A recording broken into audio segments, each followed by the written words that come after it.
If you've ever struggled to write a good vocal melody, then this exercise can put an end to that and have you writing melodies like the pros, even if you're a beginner. One of the reasons great melodies sound great is because of something songwriters often don't pay enough attention to: rhythm. One of the best ways to practice writing better vocal melodies is to use melodies whose rhythm already works.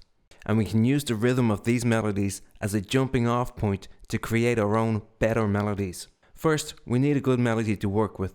I'm going to use High and Dry by Radiohead. I'm showing you this in Hook Theory's hook pad, so it's easy to see what I'm doing.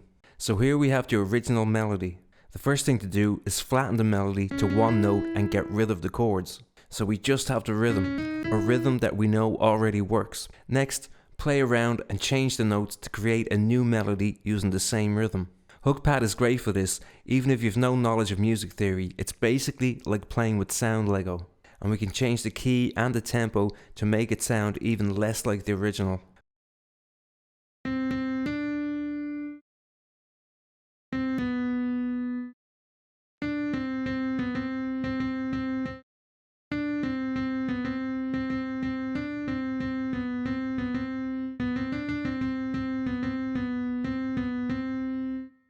Finally, add some new chords.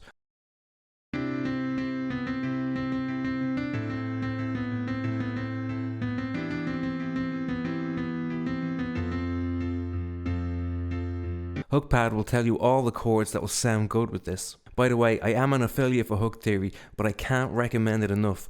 Honestly, create music, learn music theory through popular songs, and it's easy to use. I'll leave a link for it in the description below. It's only $5.99 a month. And here we have a new melody. Now, your new melody is going to need lyrics, so check out this video next to get sorted with that. Catch you next time.